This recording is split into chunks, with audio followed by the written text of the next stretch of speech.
Hi, I'm Nan Fitzpatrick, a guest on Aunties from the Golden West, and today we are going to talk about ACEs, Adverse Childhood Experiences.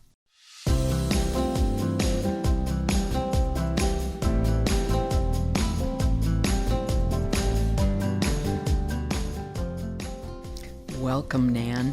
This is Teresa Boschert, and I'm one of the Aunties from the Golden West, and I want to tell you, our listeners, a little bit about Nan.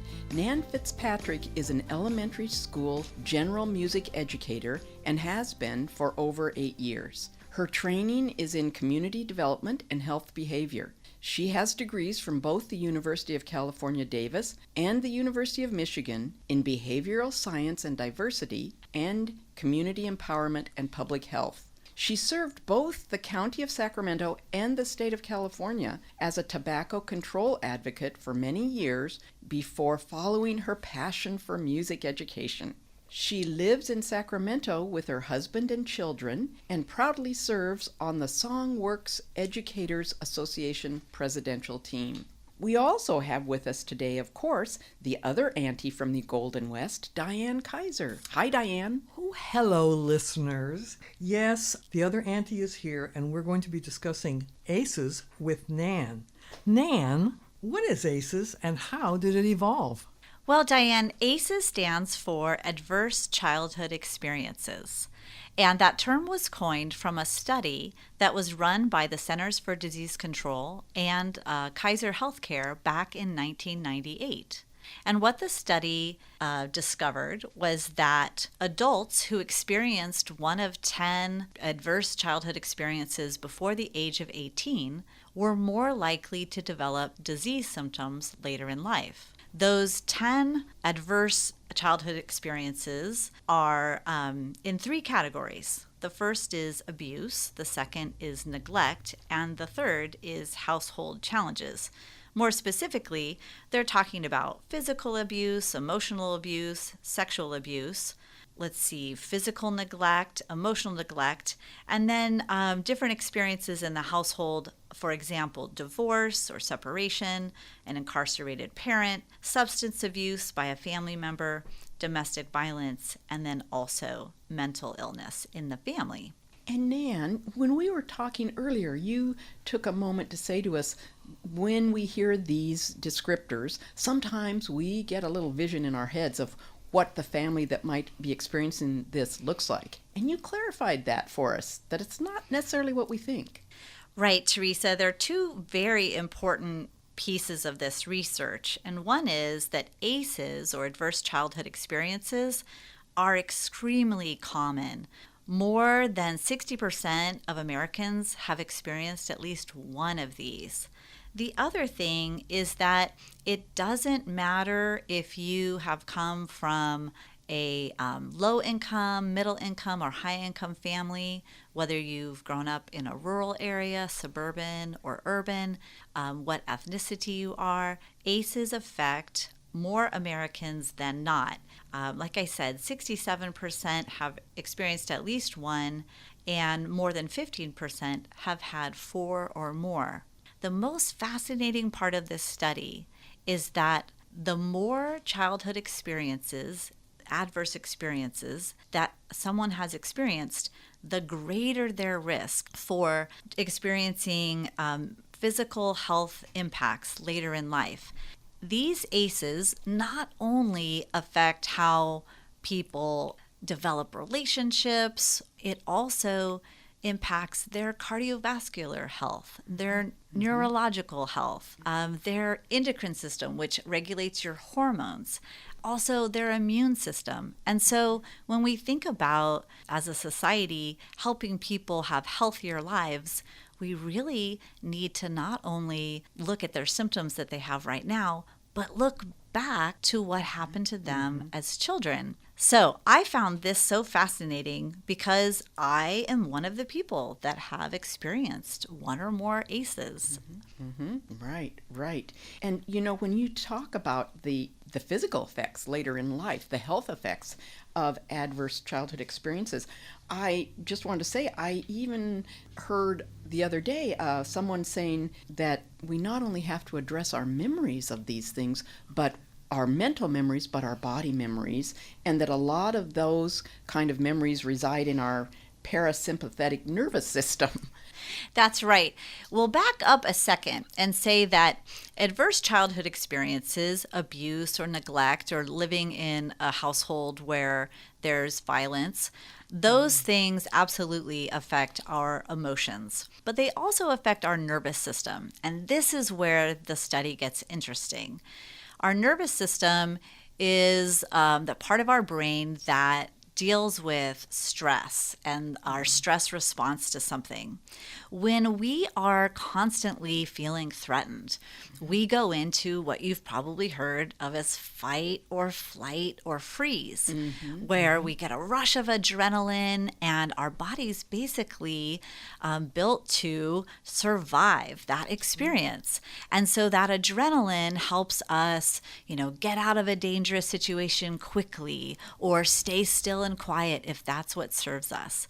What happens with adverse childhood experiences for folks, especially if they've had more than one, is that our body is in a constant state of fight or flight or freeze, which means that we have a toxic level of those stress hormones in our body. Our body doesn't know how to get rid of them if we're in a constant state of stress. And it's that constant toxic level of the stress hormones that end up impacting all of those body systems that we just talked about, our immune system, our cardiovascular system. And so they end up leading to heart disease later in life, diabetes later in life, or at least a higher risk for those things.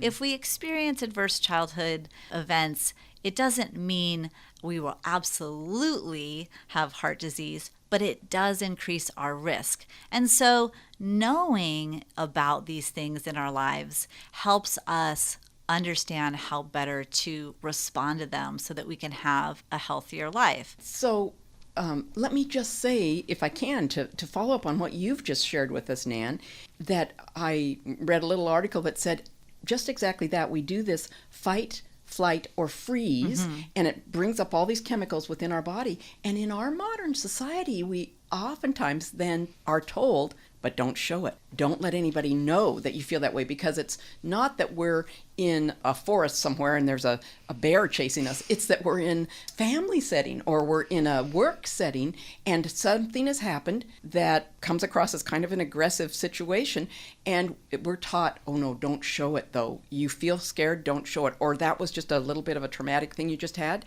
You aren't allowed to literally shake it off in the moment. You just pack it in. You just hold on to it. Right. I want to direct your listeners to a wonderful book called The Deepest Well, written by Dr. Nadine Burke Harris. She is a Canadian-American pediatrician and has been the Surgeon General of California for the last few years. And she is the former Chief Executive Officer of the Center for Youth Wellness. Dr. Harris pioneered treatment for toxic stress in her clinic for her young patients as she realized that they were, in fact, dealing with toxic levels of stress due to many of the harmful things that her clientele happened to be experiencing. And she found that helping her patients and their families regulate their nervous systems helped them deal with toxic levels of stress and would probably prevent harmful side effects down the line. So some of the elements of her treatment included talk therapy for both parents and children, meditation, which helps. And when I say meditation, it doesn't have to fit into any particular tradition or religion. It basically is a mindfulness technique that includes deep breathing. So it can be a form of prayer or yoga, but some type of meditation, exercise, joyful participation like music, roller skating, anything that can move your body and bring joy. These were the types of things that she incorporated into her pediatric clinic so that it wasn't just ADHD medicine for attention deficit disorder, but it was looking into how to heal the toxic stress levels for her patients. And any one of us, whether we have an ACE score of 1 or 10, any one of us can benefit from those types of interventions to help regulate our nervous systems. Because as we all know from this last year, of being in lockdown due to a pandemic, reckoning with social injustice in our country, all of us have been experiencing trauma on one level or another. Yes, we have. Yes, thank you for that. And let me take just a moment here to say this is a conversation that we're having and discussing common impacts of adverse childhood experiences. We are not giving professional advice during this conversation. This is just three friends having a conversation about this, but it's a topic that's so interesting to us, and we feel like it's interesting to other people too. But this is not professional advice that we're giving. And as a matter of fact, if any of our listeners are feeling extra stress about anything, we really do want to remind everyone that here in California, we have a mental health 24-hour crisis line. And in Sacramento, the number for that is area code 916-881-4881. And for our listeners around the United States, there is a national crisis line as well. And that number is 1-800-273-TALK. That's 800-273-8255. And we do also rely on the fact that for our international listeners, there are resources like this in every country in the world, and don't hesitate to reach out if you need them. But we do want to just get back to our discussion here, because Nan, you had told us one other thing that was interesting, and that was when people look at ACEs, adverse childhood experiences, a lot of times some of us begin to go immediately to large dramatic experiences. Oh, clearly that was something. But you used the word or brought us to the idea about microaggressions. Mm-hmm. Yeah, so the ACE study is a broad way to look at the impact of adverse childhood experiences on the health of both children and adults. I was listening to an interview with Dr. Bruce Perry and Oprah Winfrey. They wrote a book together called What Happened to You? Conversations on Trauma, Resilience, and Healing. We all know who Oprah Winfrey is, I believe. She is a media mogul in the United States and around the world. Dr. Perry is the principal of the Neurosequential Network, a senior fellow of the Child Trauma Academy, and a professor in the Department of Psychiatry and Behavioral Sciences at the School of Medicine at Northwestern University. And he has many other titles as well. But in this interview between Dr. Bruce Perry and Oprah Winfrey, Dr. Perry talked about how any trauma that we experience can be a big T trauma or a small t trauma. And what he meant by that is that if you live through a war, a natural disaster, that could be considered a big T trauma. There's no debate as to whether or not that was a severe thing to live through. He notes that any one of us might have a slightly different impact on our lives than the person next to us, even going through the same experience based on the family that we grew up in or the tools that we have to deal with stress. But that's a big T trauma, and obviously would affect our nervous system with levels of stress, as we discussed before, because that would be a frightening thing to go through. But Dr. Perry makes the distinction from big T traumas to little T traumas. And little T traumas, he says, are these things like microaggressions against, in this culture, perhaps it could be women or people of color, that coming from perhaps a family with no trauma whatsoever, an accumulation of microaggressions, racism, sexism, transphobia, these things can activate the stress response just like a big T trauma. So as a teacher, myself, I'm thinking about what kind of environment can I provide for my students that obviously prevent big T traumas, but also little T traumas. And I had to ask myself what role I could play, and I'm hoping that our listeners might consider that same question for whatever position they are in, whether they have students or clients or family members. Because when we look at the role of trauma in our lives, the only way that we can really address it is to be able to build strong and secure relationships. And if we are purposely or inadvertently leaving people out or making them feel unsafe or insecure, then we're actually contributing to the detriment of their health. Mm-hmm. Yeah. Yeah.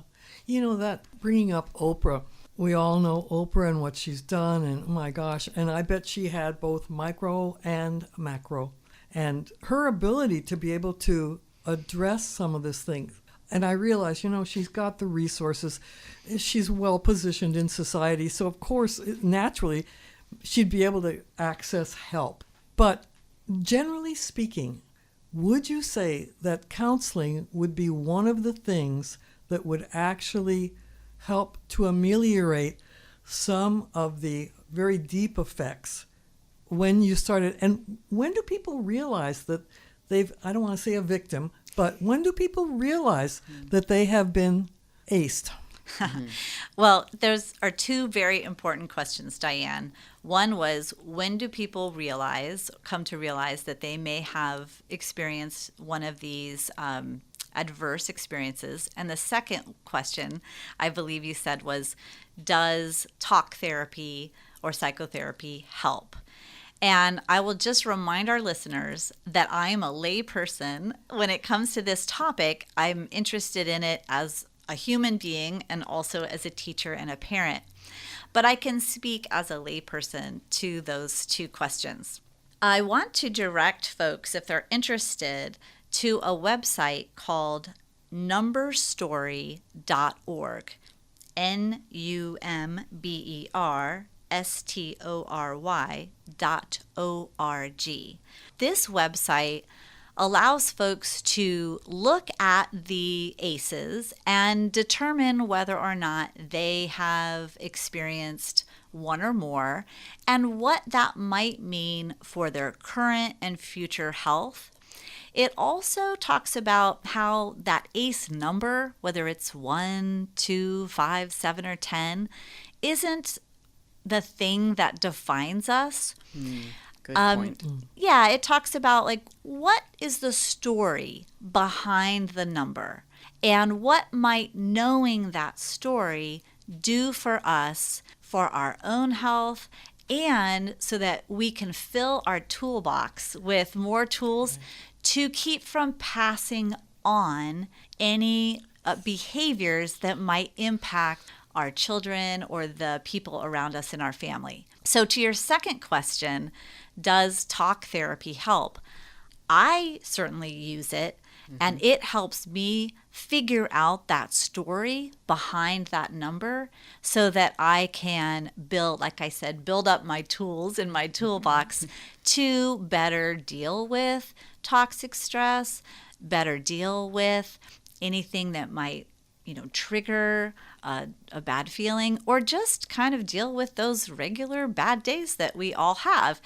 Avoiding adversity isn't the ultimate goal, because we're humans and it's normal to struggle. It's normal to have adversity. It's normal to have bad days or set a goal and try for something and work hard and fail and try again.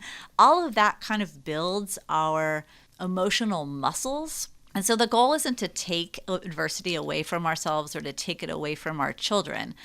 Our kids also, it's normal to struggle. But to limit these severe and detrimental adverse conditions for children, or to deal with them as adults, that is the goal.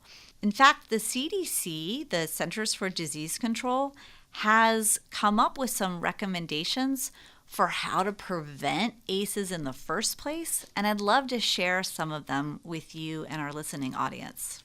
Yes, we're listening. We'd love to We're hear here. that. Yeah. And as you gather those, let me just say, I'd just like to second your statement about counseling. We just call it kind of counseling, but seeking someone with professional background to talk to. I do the same, and I consider it just a normal part of self-care, just like trying to get out there and walk every day or whatever it is. And I hope that that's where we're beginning to go. So thank you for bringing us these. Sure thing. So again, the CDC, the Center for Disease Control, talks about different strategies for preventing ACEs or adverse childhood experiences in our communities. And it's interesting to me that a lot of them fall in a policy category. Whereas if we had better policies from a local, state, and federal level, we might be able to prevent some of these ACEs in future generations. For example, if we could strengthen household financial security, they say, we might reduce ACEs. If we had stronger public education campaigns, if we had legislative approaches to reduce corporal punishment, that might reduce ACEs. If we had high-quality childcare and preschool enrichment with family engagement, that could reduce ACEs. If we had social emotional learning as a regular part of our children's instruction, and even their parents, that could reduce ACEs. Mentoring programs, after-school programs, better primary care, and family-centered treatment for substance abuse disorders. All of these things, according to the Centers for Disease Control, could prevent ACEs. So what is the individual to do? I mean, I personally don't know that I can enhance primary care, but I can certainly think about how to use my vote on the local, state, and federal level to bring people into office that can create legislative policy that might help these issues. I could certainly advocate for my teachers in my schools and my school board to get the proper instruction that they need to provide trauma-informed and social-emotional learning for students. There's lots of ways that we can be advocates for each other in addition to doing our own work to heal ourselves if we have experienced these things ourselves. Yeah. I love it that you just said that, because I'm sitting here listening to you thinking, oh, great, we do want to take care of ourselves and do the best we can in ourselves and our families, but we are not an island. None of us are an island. We are part of something larger, and that translates into policy, public policy. That's right. I love that. That's a real eye-opener. Thanks for that one. Yeah. And Diane, you come from a social work background. Yes. So you probably were already well aware of that. Well, I like the degrees that, like, there are degrees of ACEs, and I think that there are some deep dives in ACEs that could set you off. I don't want to go crazy talking about some of the people that have had very deep ACEs experience, but if you ever read about Sirhan, extremely deep situations with ACEs in his family. And that's true. But then somebody, and I bring her up again because she's overcome, I think, in many ways, Oprah Winfrey. And she didn't always do it while she was a wealthy woman. Right. She began at an early age to address this. And her traumas were things that I don't want to say most of us, but a lot of us did not experience. You know, she's very open about her experiences in her book, What Happened to You? Conversations on Trauma, Resilience, and Healing. She talks about what she says saved her, and those were those positive relationships with people, her teachers, people at her church, that gave her a voice and a sense of purpose and place that she didn't necessarily get at home.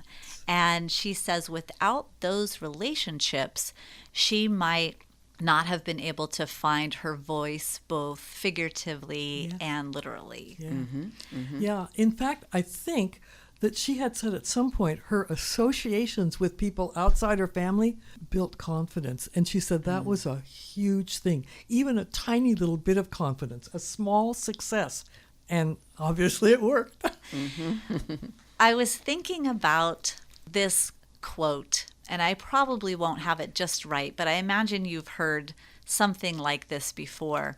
Treat everyone as if they are struggling, because they probably are.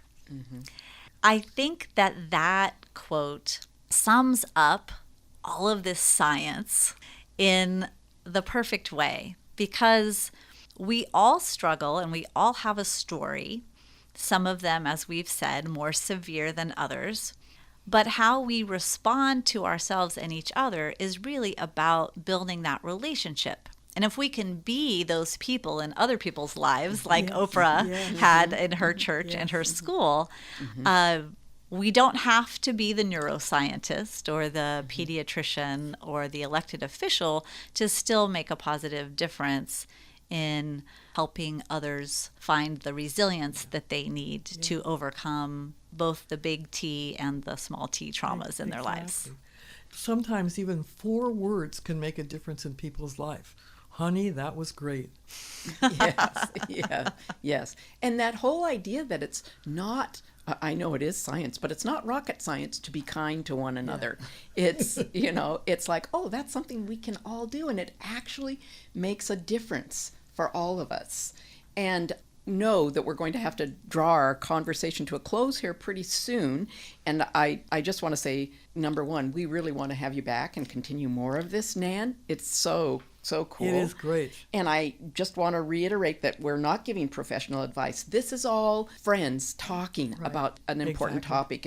And so we do want to say once again that if anybody is feeling that they need to reach out for some help, there are many ways to do that. And I'm going to give a couple of phone numbers, but when we begin to close, after Nan offers whatever else she would like to on this, I would love to have her tell us some of these books again, just rename these books as resources.